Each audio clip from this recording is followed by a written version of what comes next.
1,00,000 ரூபாய் சமத்துவங்களை புதுப்பித்திருக்கிறார் நம்முடைய திராவிட மாடல். सनातन था, सनातन है और सनातन रहेगा. Congress party will be still in alliance with DMK. Any religion which does not give you equal rights, does not treat you like humans, is not a religion. So it's as good as it is. Aurangzeb और बाबर तो जो नहीं कर सका वही है गठबंधन के जो ठगबंधन के लोग हैं. से जो आज तक चल रहे हैं डीएनए ही पूरा एंटी सनातन है और के खानदान के लोग हैं.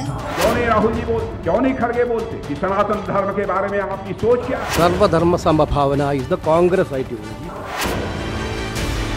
सनातन, सनातन और सनातन, दक्षिण से लेकर उत्तर तक, पूरब से लेकर पश्चिम तक, देश की राजनीति में एक ही शब्द गूंज रहा है, सनातन.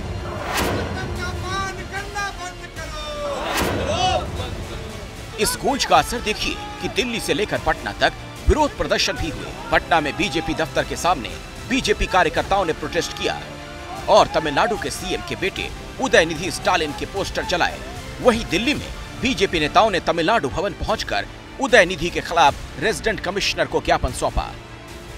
इसकी वजह है डीएमके नेता और तमिलनाडु सरकार में खेल मंत्री उदयनिधि स्टालिन, जो कि तमिलनाडु के सीएम स्टालिन के बेटे हैं, जिन्होंने सनातन धर्म पर एक सम्मेलन में कुछ ऐसा कह दिया जिस पर भारी बवाल मचा है. சனாதனத்துடைய அடிமைகள் கடந்த 10 ஆண்டுகளா சமத்துவபூர்வங்களை பராமரிக்கவே இல்லை.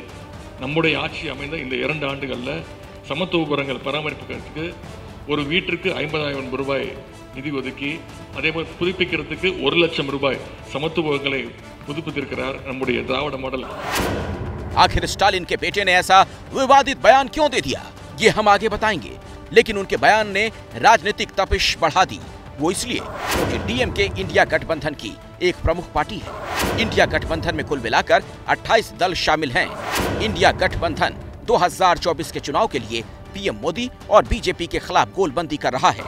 लेकिन सनातन वाले सवाल पर इंडिया गठबंधन की सबसे बड़ी पार्टी कांग्रेस बीजेपी के निशाने पर आ गई.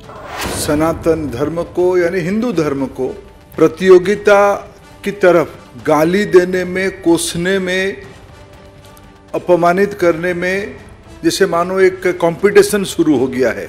इंडिया अलायंस की मीटिंग हुई है, घमंडिया समूह की मीटिंग हुई है.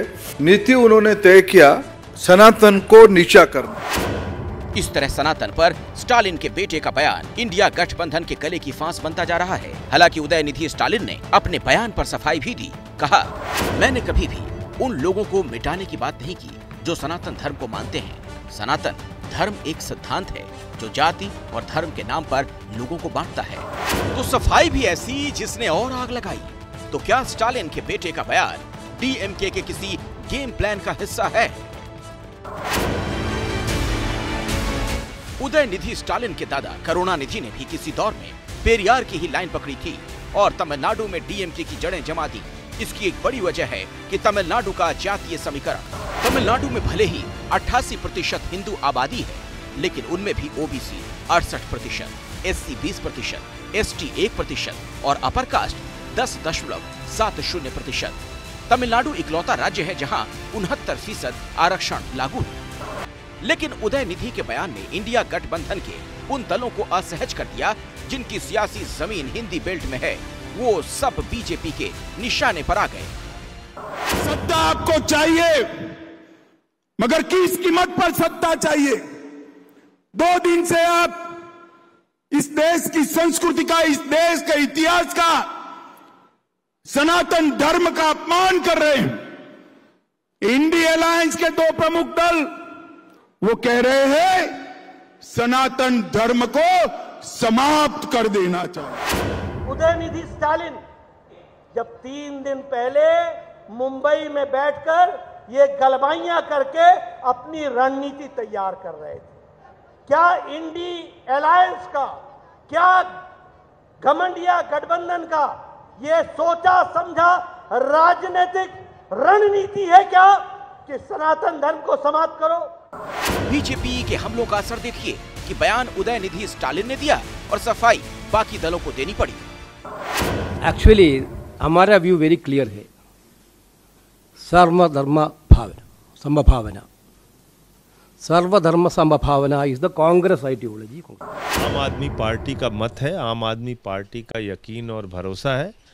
हमारे नेता अरविंद केजरीवाल जी कहते हैं इंसान का इंसान से हो भाईचारा। हमको किसी के धर्म के बारे में भी टिप्पणी करने से बचना चाहिए और एक दूसरे के धर्म का सम्मान करना चाहिए। यही हमारे भारत की खूबसूरती। सफाई जो भी आए, जिसकी तरफ से भी आए, सनातन वाला तीर तो निकल चुका है। इंडिया गठबंधन को बैक फुट पर धकेलने के लिए हाथ आए इस मौके को बीजेपी आसानी से छोड़ने वाली नहीं।